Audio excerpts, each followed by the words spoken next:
Assalamualaikum warahmatullahi wabarakatuh. Perkenalkan, saya Irwan Fauzi, SPMPD, peserta pelatihan kepemimpinan administrator angkatan kedua pada BPSDMD Provinsi Sumatera Selatan. Berikut saya akan menyampaikan atau memaparkan terkait aksi perubahan kinerja organisasi.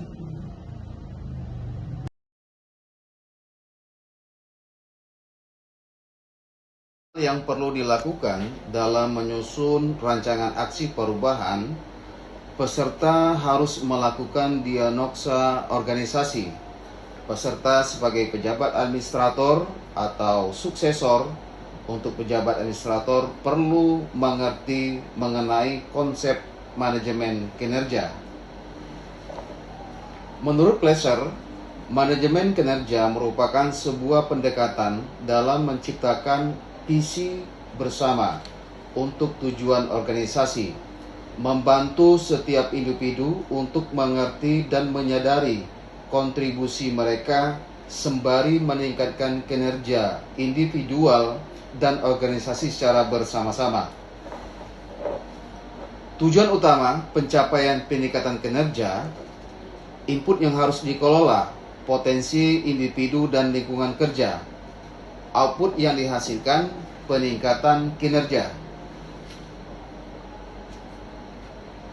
Menurut Basal, terdapat beberapa langkah yang dilakukan dalam melakukan diagnosa kinerja organisasi. Yang pertama, mengetahui adanya kekurangan atau masalah dalam kinerja dengan membandingkan kondisi organisasi saat ini dengan kondisi ideal. Sudahkah dilakukan evaluasi kinerja sebelumnya? Data dan informasi apa saja yang dibutuhkan? Apakah komunikasi peserta sebagai pimpinan dengan bawahannya telah dilakukan secara teratur? Yang kedua, mengenali kekurangan atau masalah tersebut dan bagaimana tingkat keseriusannya. Di mana masalah tersebut terjadi? Pada kondisi bagaimana? Bagaimana frekuensi munculnya permasalahan? Apakah masalah tersebut hanya terjadi pada satu orang atau beberapa orang? Dalam bentuk apa masalah tersebut muncul? Bagaimana permasalahan tersebut akan mempengaruhi atau mengganggu proses pencapaian kinerja organisasi? Siapa saja stakeholders yang terkait? Ketiga, mengidentifikasi faktor-faktor penyebab terjadinya masalah. Apakah masalah tersebut disebabkan oleh sistem organisasi? Apakah masalah bersifat individual? Yang keempat, mengembangkan rencana penyelesaian. Pilihan-pilihan solusi apa yang dapat ditawarkan untuk menyelesaikan masalah kinerja tersebut? Solusi mana yang paling tepat untuk diimplementasikan? Yang kelima, mengevaluasi penyelesaian masalah. Dan yang keenam, mengulang proses apabila diperlukan. Kemudian peserta menunjukkan kemampuan berpikir analisis untuk mendapatkan ketepatan rancangan aksi perubahan.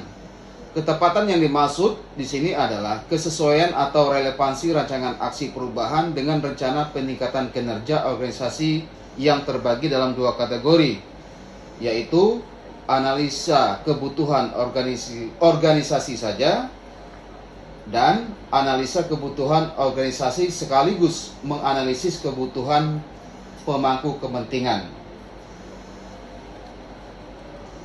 Goals atau tujuan, yang pertama mampu melakukan diagnosa kebutuhan organisasi, yang kedua mampu melakukan diagnosa kebutuhan pemangku kepentingan secara terintegrasi. Demikian paparan yang saya dapat sampaikan, lebih dan kurang saya mohon maaf, saya akhiri. Billahi taufik wal hidayah. Wassalamualaikum warahmatullahi wabarakatuh.